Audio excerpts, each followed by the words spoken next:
अथ बाल क्रीड़ा तथा कुमार क्रीड़ा। चक्रवर्ती महाराज के कुमार बड़े हुए और खड़े होकर चलने भी लगे। फिर ये किसी एक ही प्रांगण में कैसे रह सकते थे? चाहे जब ये भवन द्वार से निकल पड़ते हैं और जिधर मन में आए उधर ही चल देते हैं। सेवक सेविकाएं साथ रहते हैं, किंतु बालकों को मना करने की आज्ञा उन्हें नहीं है। ये सब केवल सुरक्षा तथा सहायता ही कर सकते हैं। अयोध्या के नागरिकों का आनंद 100 सहस्र गुणित हो उठा जब चक्रवर्ती सम्राट के कुमार राज सदन से बाहर क्रीड़ा के लिए निकलने लगे। कितनी आकांक्षा थी सबकी कि कुमार उनके गृह, उनके आपन स्थान तक भी कभी पधारे। अब उस अभिलाषा के पुष्पित फलित होने का अवसर आ गया। चरणों में स्वर्ण रतन खचित उपानह, कटी में कोसय कछनी, स्कंद पे दुकुल, कंठ में मुक्तिक माला, वनमाला तथा भुजाओं में रत्नांगद, कलाइयों में कंकन, अंजन रंजित खंजन मंजू, विशाल दृग, तिलक भूषित भाल, कर्णों में रत्न कुंडल, घुंघराली सघन, सुकोमल अलके, मस्तक मणि रत्न खचित कुल्हियों से मनोरम, करों में छोटे छोटे धनुष और चमकते बाण।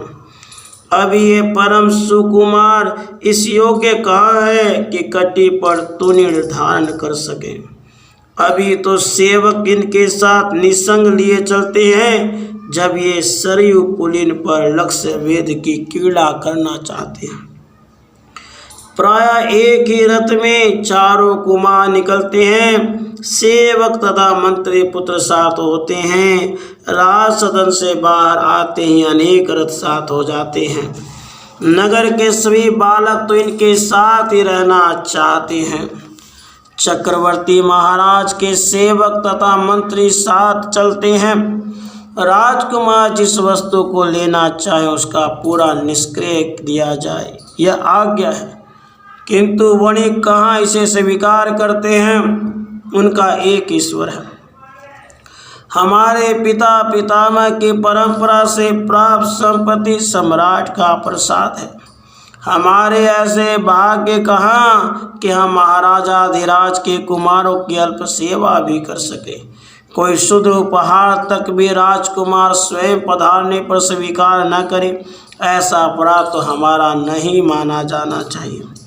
वस्त्र आभूषण मिष्टान पुष्पसार मालाएं आदि सबके व्यापारी हैं।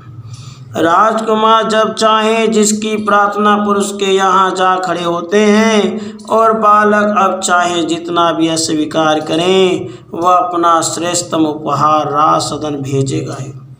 मंत्री प्रबंध कर देते हैं उस व्यापारी को निष्क्रिय न कहकर राज के पारितोषिक रूप में उनके अनेक गुणी धन प्राप्त हो जाए।